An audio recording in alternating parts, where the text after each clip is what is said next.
Nowadays, most people have multiple devices in the house, swapping between them depending on your mood or usage at the time. A tablet is one of those useful devices that bridges the gap between your smartphone and a laptop. Does a Dragon Touch Max10 fill this hole? Let's find out.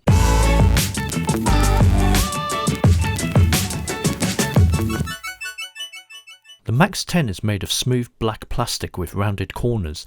The screen bezel is nicely thick, making it a comfortable tablet to hold on for long periods. At the rear, the smooth back is broken with a lighter grey dimpled bar at the top and bottom. The top lip accommodates the camera and the microSD slot to the left. The Max10 is slightly heavier than most expensive tablets, but you don't really notice the 926 grams of weight, whether you pick it up with one hand or hold it with two to watch a video. The Max10 has a 10.1-inch IPS Full HD display at a 16:10 aspect ratio. The resolution is set at 1200 x 1920 and a screen density of 225 dpi. Brightness set to low is perfectly usable indoors and outdoors on a grey cloudy day. However, on a sunny day, dialed up to maximum brightness, the display is difficult to read. The screen has a useful factory installed screen protector. Finger gestures on the display were responsive and smooth. Viewing angles and colours are excellent throughout, whether you're catching up with BBC iPlayer or playing Among Us with your friends.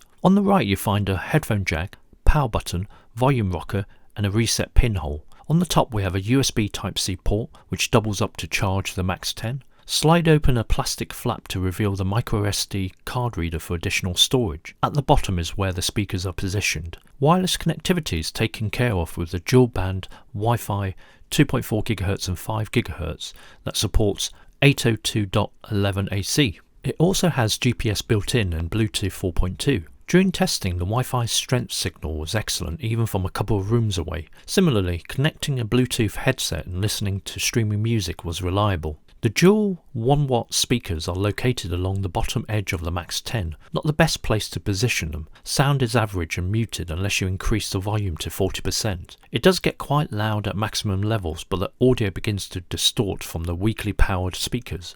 Overall, it's a similar experience to something you find on a budget smartphone. At least there's a headphone jack or Bluetooth to plug in your favourite earpiece. The Max10 has a front 5-megapixel camera and an 8-megapixel rear camera. This is where the tablet shows its budget status. Photos from either cameras are washed out or too dark, lack clarity and colour accuracy. Video recording is no better. The front camera is rated at 480p and the rear camera is 720p. Here are some samples that I took from the two cameras.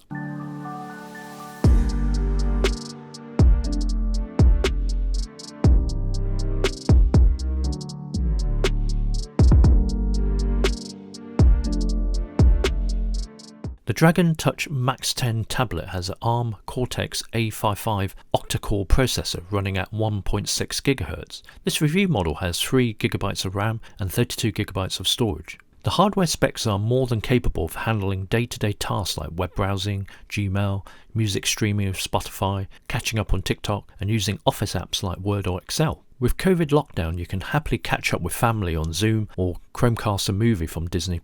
The Max10 runs a clean, almost stock Android 9.0 Pie. This gives it a positive thumbs up as there's no bloatware to uninstall and gives the tablet user optimum GUI experience. The one downside is the questionable security updates or even Android OS updates in the future, as the last Google security update was November 2019 and it is now a year later at the time of this review. I won't be holding my breath. During testing I played Pokemon Go, useful with the built-in GPS but no 4G SIM slot, Call of Duty Mobile, Rebel Racing and Among Us. I didn't find any performance or heat issues with playing any game in general. Here's some gaming footage.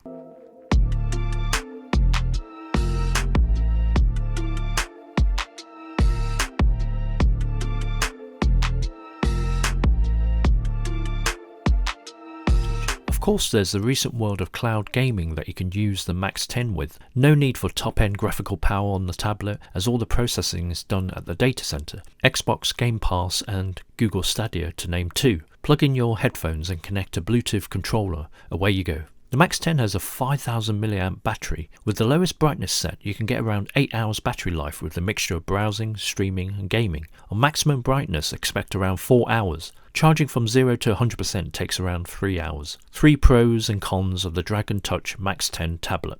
Decent display. For a budget tablet, the display is pretty good. Good viewing angles, decent colour accuracy, and bright enough for indoor use. Okay, it's not brilliant outdoors, but the majority of people will be using this inside. Useful battery. Most people will find the battery life on the Max10 to be more than acceptable. During testing with general use, the Max10 lasted a day on average. Shame it didn't come with fast charging. Stock Android. A pleasant surprise is the clean stock Android 9 that comes with the Max10, free of bloatware, making the Max10 highly responsive and optimized. Subpar speakers. The audio on the Max10 is definitely nothing to write home about. Poor positioning of the speaker grill at the bottom add to the muffled sound. Cameras.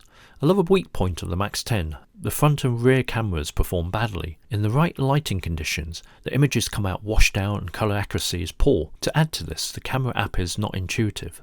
No updates. Don't expect any software updates from the Max10 past Android 9. One of the weaknesses of budget Android devices, manufacturers don't tend to prioritise security or OS updates. The Dragon Touch Max10 tablet for a budget Android device hits all the main features well, enough to satisfy 99% of the customers buying this tablet. It has a large 10.1-inch Full HD display that is sharp and comfortable for content consumption, working from home or studying. The performance is good enough to play most games on the Play Store, and of course you can always play cloud gaming on it. Plug in some decent headphones to compensate for the poor audio speakers. I wouldn't touch the camera except to call your friends on Zoom or Teams. Premium tablets will offer thinner bezels, lighter weight and a better quality build. If you don't want to pay extra for these features, the Dragon Touch Max10 is a worthy Android tablet. What do you guys think? Leave your comments and discuss below. Hope you guys enjoyed the review of the Dragon Touch Max10 tablet. Please click on the like button if you enjoyed this review video and subscribe if you would like to watch more of our tech videos. Thanks for watching. Cheers.